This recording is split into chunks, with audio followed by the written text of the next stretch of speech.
Okay. So resume करतोय आपण.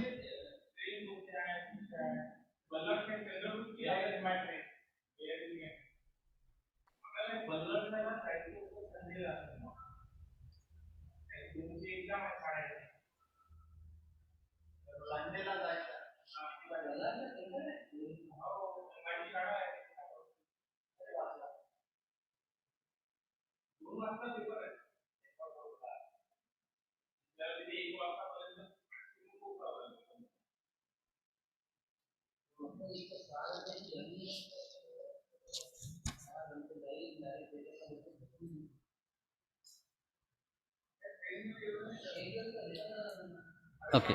Steel reinforcement आपण बघितलं होतं सिस्मिक बीमसाठी, जसं की याच्यामध्ये जे एंड्स आहेत स्टिरप्सचे, तर हे 135 डिग्रीवरती त्याला बेंड केल्या जाते. आता हा जो बेंड आहे हा बघा, हा असा येऊन हा असा 135 डिग्रीवरती बेंड झालेला आहे, किंवा हा जर असा इकडचा असेल तर तो असा येऊन इकडे हा 135 डिग्रीवरती हा बेंड होतोय. तर यामध्ये स्टिरप्सचे आपल्याला अशा प्रकारे हुक्स आपल्याला प्रोव्हाइड करायचे असतात, आणि अल्टरनेट साईडवरती जर ही पहिला हुक जर या साईडला असेल तर सेकंड हुक जो आहे तर तो अल्टरनेट साईडला म्हणजे या साईडला असायला पाहिजे. Horizontal spacing as per the design द्यावं लागेल.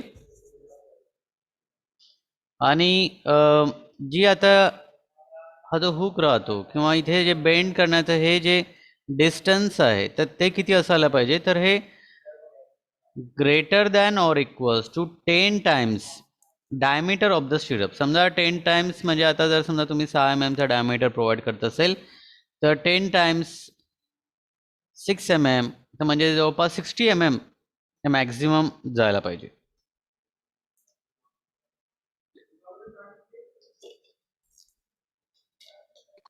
किंवा 65 mm असं पण आपण त्याला देऊ शकतोय. त्याच्यानंतर spacing of the stirrup he calculate करायची असते आपल्याला. आणि यामध्ये बघा की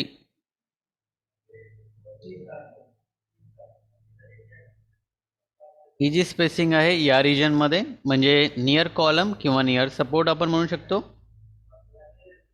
ते स्पेसिंग कमी आहे as compared to मधातल्या स्पेसिंगपेक्षा.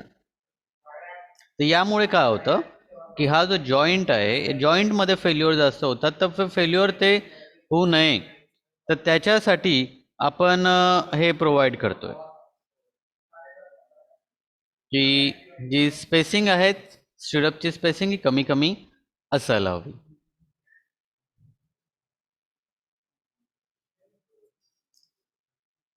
Near the support और नियर दी कॉलम बीम मध्ये.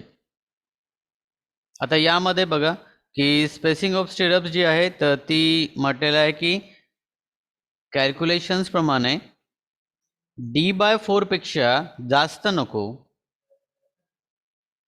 आणि 8 टाइम्स जी बीम मध्ये जी बार डायमीटर आहे,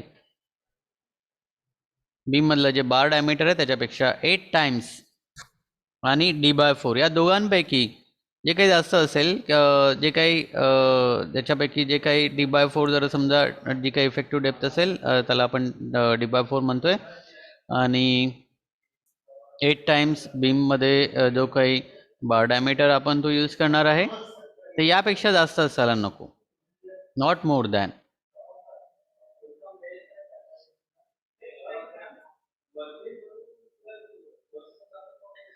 त्याच्यानंतर lapwing of longitudinal reinforcing bars. Lapwing म्हणजे काय की सपोज एक बार डायमीटर आहे 8 mm 10 mm किंवा जे काही असेल तर त्याची लेंथ राहते, एक लिमिटेड लेंथ राहते, त्याच्यानंतर तुम्ही प्रोव्हाइड करू शकत नाही, किंवा तिथे काही बार्स कापल्यानंतर तुम्हाला या बारला तुम्हाला जॉईन करायचा आहे दुसरा बार, तर त्याची जी लॅपिंग म्हणतात, याला म्हणतात लॅपिंग. की हा पहिला बार आहे, पहिली बारचा लेंथ आहे इथून हा इथपर्यंतच आहे, त्याच्यानंतर आपण काय करतोय की दुसरा पण बार आपल्याला कंटिन्यू प्रोव्हाइड करायचा आहे किंवा सेम बार कंटिन्यू प्रोव्हाइड करायचा आहे, तर त्यासाठी आपल्याला काहीतरी लॅपिंग डिस्टन्स प्रोव्हाइड करणं आवश्यक असतं. तर हे लॅपिंग डिस्टन्स किती असायला पाहिजे,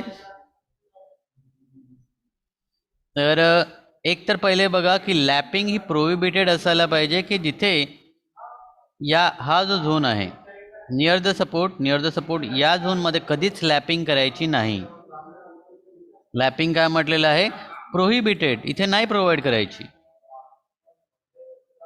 त्याच्यानंतर लॅपिंग तुम्हाला प्रोव्हाइड करायची आहे कोणत्या पार्टमध्ये, ठीक आहे, या पार्टमध्ये की हे मिडल पार्टमध्ये. मग जिथे तुम्ही लॅपिंग प्रोव्हाइड करताय तर तिथे बघा की जी स्पेसिंगची स्टिरअपची जी स्पेसिंग आहे तर ती 150 mm पेक्षा जास्त असायला नको. 150 mm पेक्षा जास्त असायला नको. हे आपल्याला माहिती आहे की स्टील रेन्फोर्समेंट बार हे नॉर्मली लेंथ किती असते त्याची, तर 12 मीटर ते 14 मीटरपर्यंत राहते. पण एखाद्या वेळेस आता जेव्हा बीमचं जे काही बार बेंडिंग शेड्यूल राहतं त्याच्यानुसार बार बेंडिंग करणारा जो बार बेंडर राहतो तर तो प्रॉपरली जे काही त्याचं कापणं आहे किंवा तेवढ्याच मीटरचा लेंथ घेणं आहे, तर त्याच्यानुसार तो सगळे याच्यावरच्या लेंथ किंवा काही त्याच्यापेक्षा जसं जसं तो प्रोव्हाइड करतोय बीममध्ये बार्स प्रोव्हाइड करतोय, तर ते आपल्याला कन्सिडर करायचे आहे हे 2-3 पॅरामीटर की कधी पण लॅपिंग या झोनमध्ये असायला नको आणि स्पेसिंग स्टिरअपची जी स्पेसिंग आहे या झोनमध्ये जिथे आपण लॅपिंग करतोय तर तिथे स्पेसिंग जी आहे 150 mm पेक्षा जास्त असायला नको.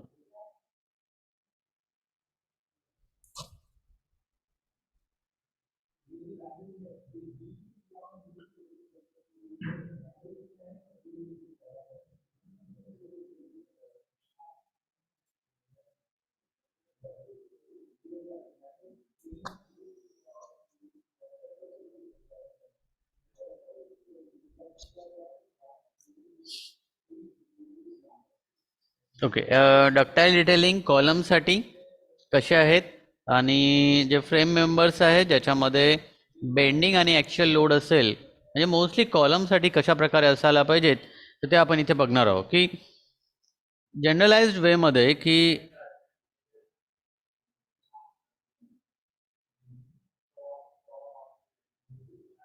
जे फ्रेम मेंबर्स आहेत की ज्याला ॲक्च्युअल स्ट्रेस हे 0.1 FCK पेक्षा जास्त असेल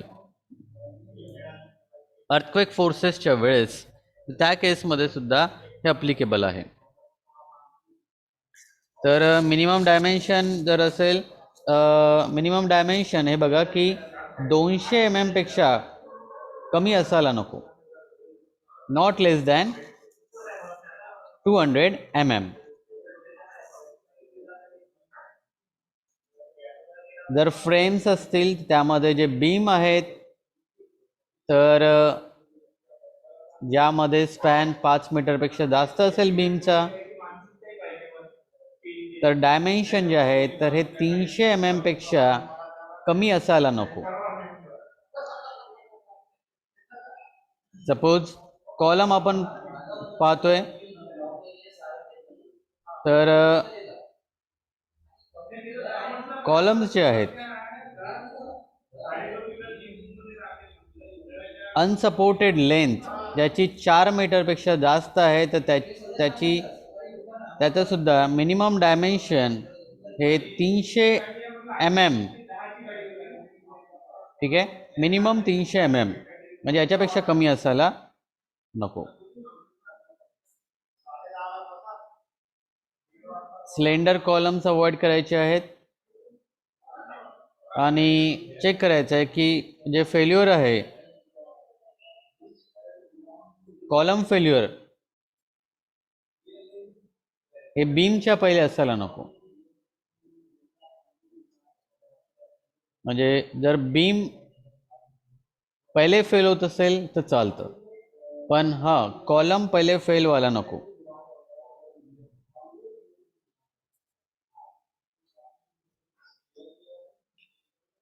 प्रिफरेबल डायमेन्शन जे आहे B/D रेशो हा 0.4 किंवा त्यापेक्षा जास्त असायला पाहिजे.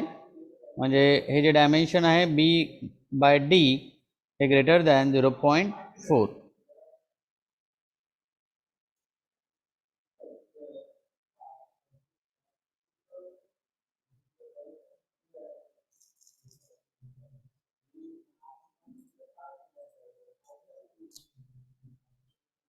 लॉन्जिट्युडिनल रेन्फोर्समेंट कॉलमसाठी आपण पाहतोय. लॅप स्प्लायसिंग हे कुठे प्रोव्हाइड करायचे आहे? तर only in the central half, मधातल्या पार्टमध्ये. समजा हा कॉलम आहे, इकडे बीम आहे, हा इकडे बीम आहे, ओके, आणि इकडे पण पुन्हा अजून सरळ जातोय, इकडे बीम आहे. तर तुम्हाला जे सेंट्रल हाफमध्ये म्हटलं आहे, म्हणजे या पोर्शनमध्ये तुम्ही स्प्लायसिंग प्रोव्हाइड करू शकता.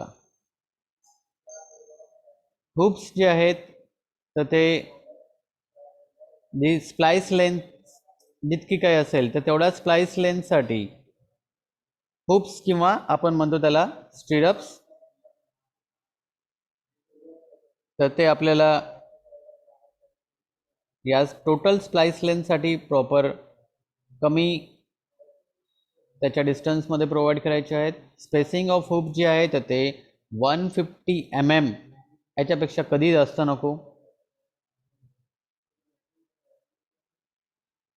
आणि 50% ऑफ दी बार्स, ठीक आहे, मॅक्झिमम 50% जे बार्स आहेत तर त्यालाच आपण जास्तीत जास्त स्प्लाइस करू शकतोय.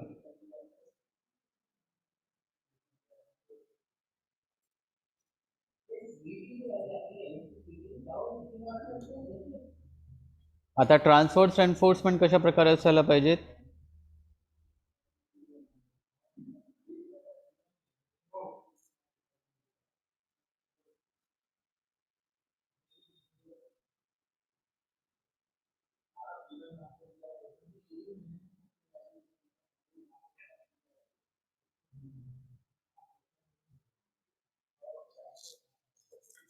सो ट्रान्सफर्स एन्फोर्समेंट आपल्याला माहिती आहे की ते शिअर रेझिस्टन्ससाठी राहतं, कन्फाईन करतं कॉन्क्रीट कोअर आणि त्याच्यामुळे डक्टिलिटी वाढवतं. लॅटरल रेझिस्टन्स अगेन्स्ट बकलिंग आणि बॉन्ड स्ट्रेंथ जो राहतो तर तो बॉन्ड स्ट्रेंथ कमी व्हायला नको, तर यासाठी सुद्धा आपण हे ट्रान्सफर्स एन्फोर्समेंट प्रोव्हाइड करतो. तर सेम कन्सेप्ट जसं आपण स्ट्रप्समध्ये बघितला, क्लोज टाईज, 135 डिग्री हुक आणि 10 mm डायमीटर एक्सटेन्शन किंवा 10 डाया एक्सटेन्शन जे आहेत मिनिमम 75 mm एक्सटेन्शन, म्हणजे जेव्हा जो हा पार्ट तुम्ही इथे एक्सटेंड करताय तर तो एक्सटेन्शन कमीत कमी 75 mm किंवा आपण म्हणू शकतो की 10 टाइम्स जो काही तुम्ही हुकसाठी डायमीटर वापरणार आहे 6 mm 10 mm, तर त्याप्रमाणे तो असायला पाहिजे. स्पेसिंग ऑफ हुक किती असायला पाहिजे? तर नॉट एक्सिडिंग B/2, म्हणजे जी काही विड्थ असेल किंवा डेप्थ असेल तर त्याला त्याच्यापैकी जो कोणता कमी डायमेन्शन असेल, आता याच्यामध्ये कॉलमचं जे आपण क्रॉस सेक्शन पाहतो इथे बी आणि हे डीनी डिनोट केल्या जाते, तर यापैकी जर समजा जे काही मिनिमम डायमेन्शन असेल, सपोज बी असेल, त्याला आपण म्हणणार लिस्ट लॅटरल डायमेन्शन आणि दॅट डिवाइड बाय 2 हे जास्तीत जास्त स्पेसिंग असायला पाहिजे हुप्सची. त्याच्यानंतर parallel legs of the rectangular hoop हे लेस दॅन किंवा equals to 300 mm. Parallel legs म्हणजे काय की आता सपोज की इथे हा एक first leg, second leg, third leg, fourth leg, ठीक आहे, 1 2 3 4 हुप्सचे जे आपण 1 legged, 2 legged stirrups, 3 legged stirrup किंवा 4 लेगेड हुप्स जे असतात, त्या मधातल्या याच्यामध्ये किती गॅप असायला पाहिजे किंवा त्याची स्पेसिंग किती असायला पाहिजे? तर ती less than or equals to 300 mm. 300 mm पेक्षा जास्त नको. इन केस 300 mm पेक्षा जास्त असेल तर मधात तुम्हाला क्रॉस टाय द्यावं लागेल. क्रॉस टाय, जसं आता इथे क्रॉस टाय प्रोव्हाइड केलेला आहे, एक्स्ट्रा लिंक त्याला म्हणतात.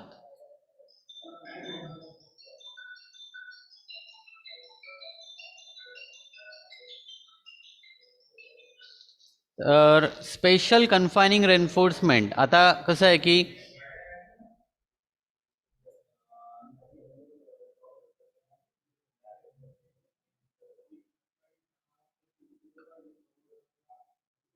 स्पेशल कन्फायनिंग रेन्फोर्समेंट जिथे सपोज बीम आणि कॉलमचं जंक्शन आहे तर तिथे आपण स्पेशल कन्फायनिंग रेन्फोर्समेंट देतोय.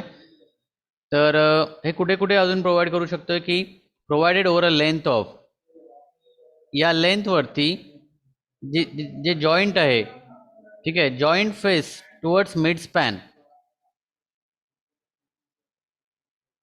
त्याच्यानंतर either side of the section, जेव्हा अर्थक्वेक फोर्सेससाठी आपण डिझाईन करतो त्याला, तर त्या केससाठी म्हणजे या पार्टमध्ये आणि या पार्टमध्ये आपल्याला दोन्ही पार्ट्समध्ये आपल्याला स्पेशल कन्फायनिंग रेन्फोर्समेंट प्रोव्हाइड करायचं आहे. आता हे L0 लेंथ किती असायला पाहिजे, तर हे L0 जे आपण म्हणतोय की L0 लेंथ कमीत कमी, तर L0 लेंथ ही कमीत कमी किंवा नॉट लेस दॅन जे काही लॅटरल डायमेन्शन असेल आणि लार्जर डायमेन्शन, आता या बी आणि डी पैकी जो कोणता मोठा डायमेन्शन असेल, तर समजा डी असेल मोठा तर याच्यापेक्षा कमी असायला नको, लार्जर लॅटरल डायमेन्शनपेक्षा कमी असायला नको.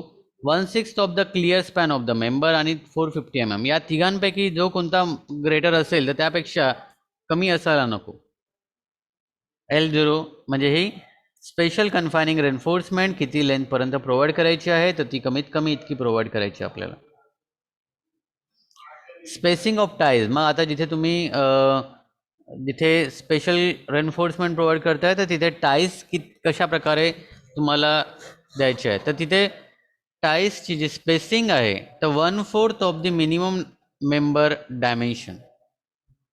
जर बी कमीत कमी असेल तर 1/4 ऑफ द बी आणि 75 mm तर कमीत कमी तुम्हाला स्पेसिंग ती द्यायलाच पाहिजे, पण 100 mm पेक्षा जास्त नको.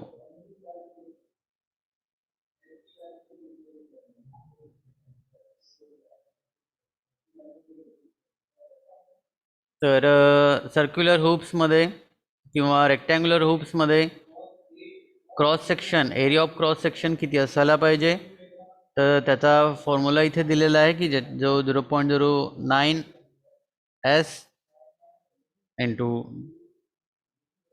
D into FCK divide by FY into AG by AK -1. आता इथे S काय आहे, तर spacing of ties, diameter of the core, gross area आणि area of the concrete core. Same आता इथे डीच्या ऐवजी जर समजा आपण एचने रिप्लेस केलं रेक्टँग्युलर हुपसाठी, तर एच म्हणजे longer dimension of the rectangular confining hoop.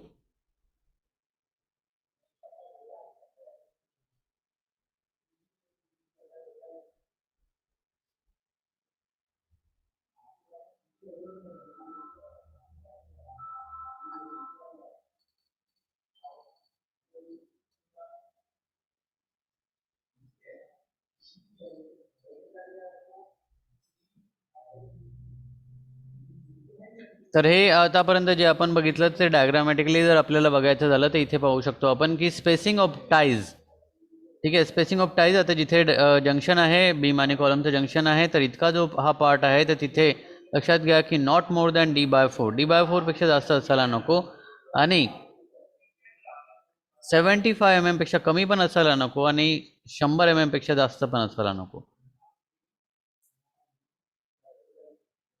Dimension, हे जे डायमेन्शन आहे कन्फायनिंग रेन्फोर्समेंटचं जे डायमेन्शन आहे, किंवा इथून या बीमच्या फेसपासून इथे किती डिस्टन्सवरती असायला पाहिजे, तर कमीत कमी D 450 mm. ओके, त्याच्यानंतर जो कोणता डायमेन्शन आपण इथे बघितला होता, तर हे मिनिमम तुम्हाला ॲटलिस्ट या 3 डायमेन्शनपैकी जो कोणता मोठा असेल त्याच्यापेक्षा जास्त तुम्हाला इथे प्रोव्हाइड करते, इथे या साईडला सुद्धा आणि या साईडला सुद्धा, या झोनमध्ये आणि या झोनमध्ये. स्पेसिंग ऑफ टाईज आता इन बिटवीन इथे मधात जिथे काही आपण स्पेसिंग प्रोव्हाइड करतो तर त्या केसमध्ये spacing of ties he D/2 पेक्षा जास्त असायला नको. जिथे आपण लॅप प्रोव्हाइड करतोय, लॅपिंग ऑफ वर्टिकल बार्स, ठीक आहे, तिथे सुद्धा स्पेसिंग जी आहे ही स्पेसिंग जी टाईजची स्पेसिंग आहे तर ते पाहायचं आपल्याला ही D/2 किंवा 150 mm D/2 और 150 mm या दोघांपैकी जी कोणती स्मॉलर असेल, या दोघांपैकी जे कोणता स्मॉलर असेल तर त्याच्यापेक्षा जास्त असायला नको spacing.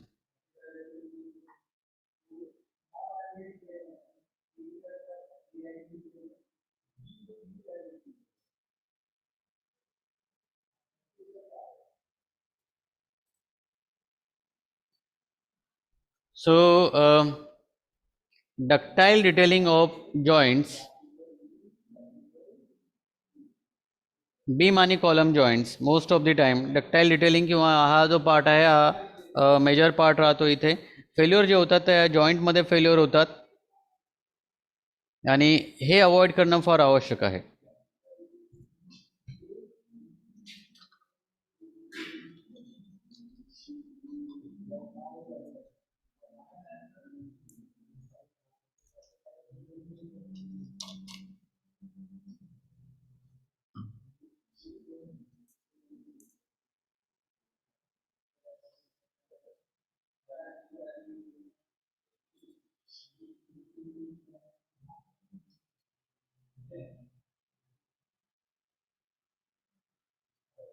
Okay, so beam column joint आता इथे बघा की जे जे काही इंटरसेक्शन होत आहे बीम आणि कॉलमचं, जसं आता इथे आपण बघू शकतोय तर त्याला म्हणतात बीम आणि कॉलम हा जो जॉईंट आहे इथे. आणि हा जो पार्ट आहे, एवढा जो पार्ट आहे याला म्हणतात ओव्हरलॅप व्हॉल्यूम. जिथे बीम आणि कॉलम हा ओव्हरलॅप होतोय किंवा इतका जो पार्ट आहे हा ओव्हरलॅप होतोय. आणि बेसिकली याला म्हणतात क्रिटिकल पार्ट. बीम आणि कॉलम हा जो जॉईंट आहे त्याला म्हणतात क्रिटिकल पार्ट, कारण की इथे most of the time failure होतात.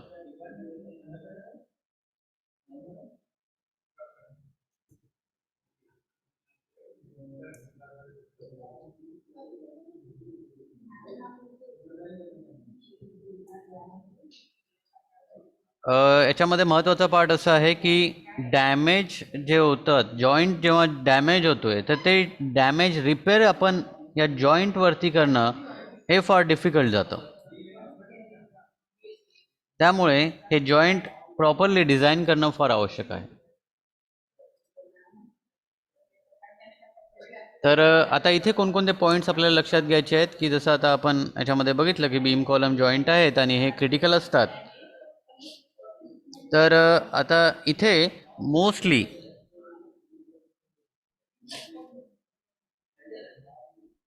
आपल्याला माहिती आहे की कॉम्प्रेशन वरती होत आहे, टेन्शन या पार्टमध्ये होत आहे, डेव्हलप होत आहे.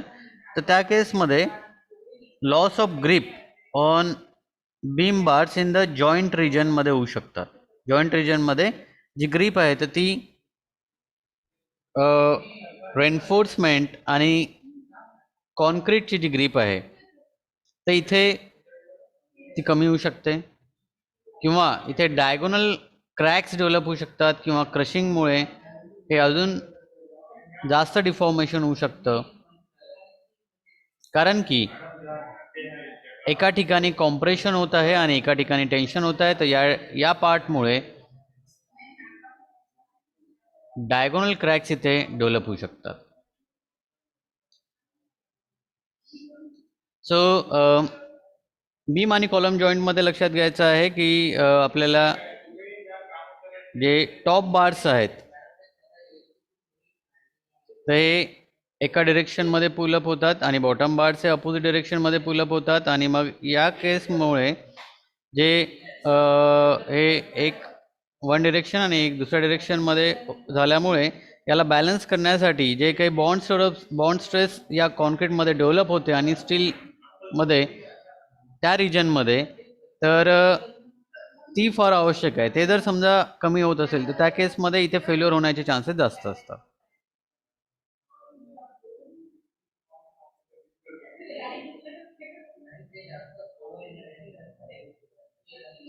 इन केस जर समजा कॉलम हा जास्त वाईड नाही आहे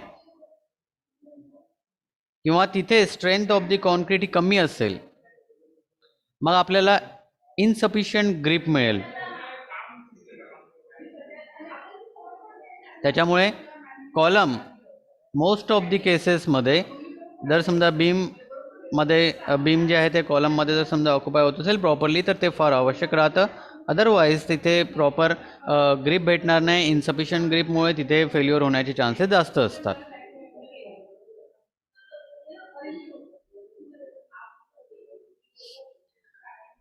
तर ग्रीप म्हणजे बेसिकली आता आपल्याला माहिती आहे की हा कॉन्क्रीट आहे आणि या कॉन्क्रीटमध्ये हा स्टील आहे, स्टील रेन्फोर्समेंट आहे. जर समजा या दोघांचं आता सपोज इथे बॉन्डिंग क्रिएट होतं आहे जेव्हा आपण त्याला क्युरिंग करतोय, तर क्युरिंगमुळे हे प्रॉपरली कॉन्क्रीट आणि स्टीलमध्ये बॉन्ड तयार होतोय किंवा आपण त्याला म्हणू शकतो ग्रीप. जर समजा एक फोर्स एका डायरेक्शनमध्ये ॲक्ट होतोय, दुसरा फोर्स दुसऱ्या डायरेक्शनमध्ये ॲक्ट होतोय, तर ही जी ग्रीप आहे तर ती कमी होऊ शकतं. मग जर कमी होत असेल तर ऑटोमॅटिकली या जॉईंटवरती जे काही स्ट्रेंथ आहे तर ते स्ट्रेंथसुद्धा कमी होतं.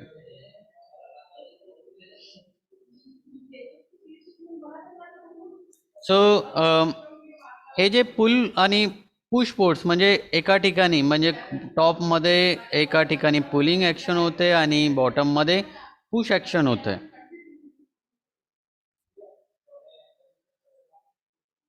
Yes, absolutely. शुभम, ग्रीप म्हणजेच बॉन्डिंग, लक्षात घ्या.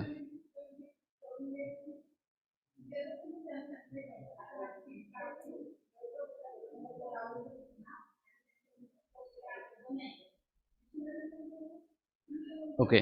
सो कॉलम जे क्रॉस सेक्शन जर समजा प्रॉपर नसतील, इनसफिशियंट असतील, तर कॉन्क्रीट जे जॉईंटमध्ये डायगोनल फेल्युअर होण्याचे चान्सेस जास्त असतात. क्रॉस सेक्शन जर प्रॉपर तुम्ही निवडला नाही आहे आणि मग त्या केसमध्ये बीम आणि कॉलम जॉईंटमध्ये हे इथे डायगोनल क्रॅकमध्ये तो जॉईंट फेल्युअर होऊ शकतो. तर या फिगरवरून आपल्याला लक्षात येते की इथे ह्या असे फोर्सेस डेव्हलप झाल्यामुळे कॉन्क्रीट आणि या स्टीलमधलं बॉन्डिंग किंवा ग्रीप हे कमी होण्याचे चान्सेस या जॉईंटवरती जास्त असतात.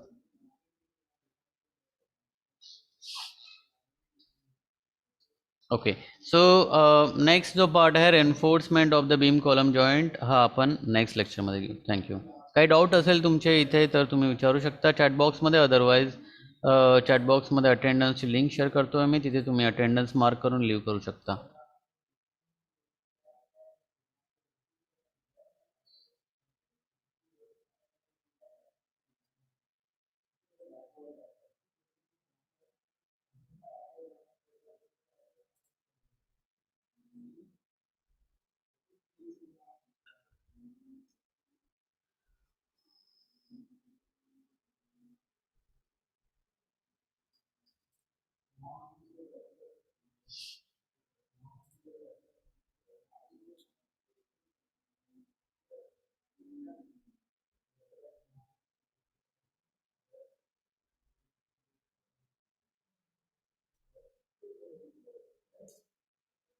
ओके. कोणाचे काही डाऊट असेल तर चॅटबॉक्समध्ये तुम्ही टाईप करा. अदरवाईज अनम्यूट करून विचारू शकता. आणि कोणाचे काही डाऊट नसतील तर त्या केसमध्ये तुम्ही चॅटबॉक्समध्ये जी अटेंडन्सची लिंक शेअर केलेली आहे त्याच्यामध्ये अटेंडन्स मार्क करून लिव्ह करू शकता. थँक्यू.